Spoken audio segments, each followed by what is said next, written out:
Hey, my internet in my office is down, so I'm recording this from my Chromebook. Got a different view of my office. By the way, that's my board with all the properties we're working on.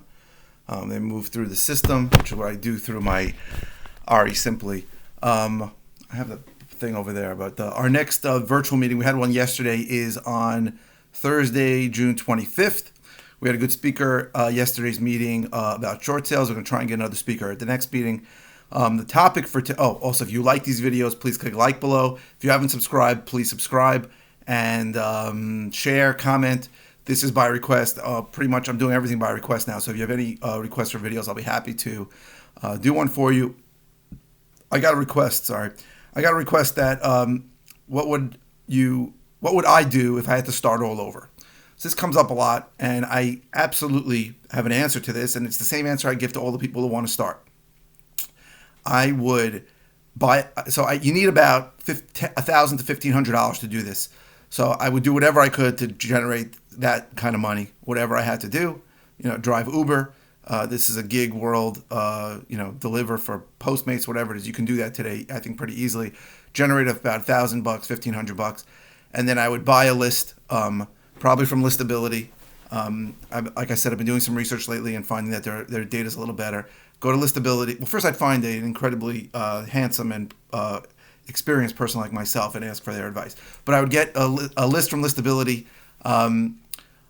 You can use my link also, which is below, and I would get a list of about 10,000 people that are likely to sell for various reasons.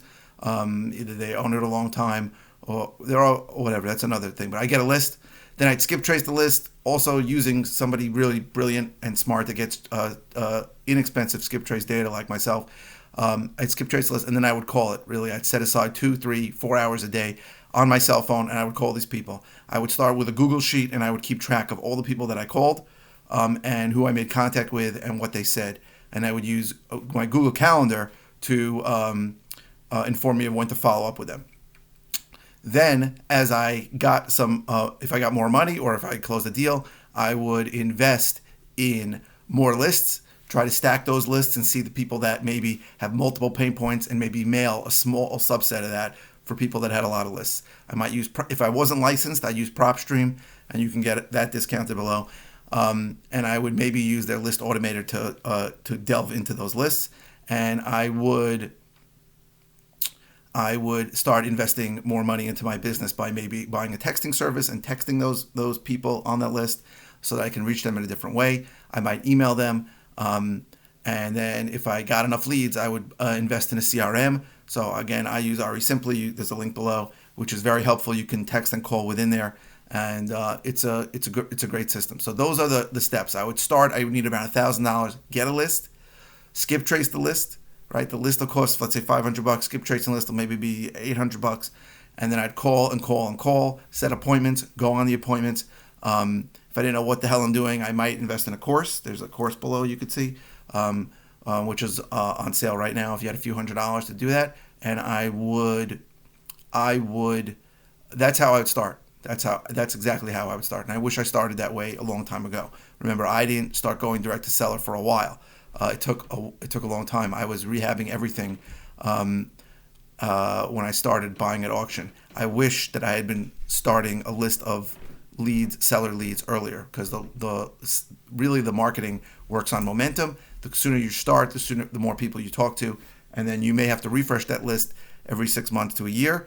But that's how I would start. I'd get a list, I'd skip trace the list, and I'd call the list, and I'd keep track of everyone on that list, whether they're don't call me anymore, and then I take them off the original list, or whether they're I want to sell, let's meet, and then I'd qualify them, or they were maybe I'll sell, and then I'd call them back. Even if they said I'm not interested, I might still call them back if they didn't tell me to go to hell. And that is how you start. That's how you start. You talk to sellers, and you work off a list of people that are more likely to sell, and you qualify and disqualify the ones who are interested in selling or have no interest in selling, and then you follow up with the people who are interested in selling forever until they either sell it to you or sell it to somebody else or die. And if they die, call the heirs and see if they want to sell. That is how I would start. So I know this is a weird angle and I look like crap. But you got a different view of my office. You can actually see it's like 3 offices that we put together, and that is the board with every one of those post-it notes is a property that we are working on or made an offer on, that kind of thing, or just closed.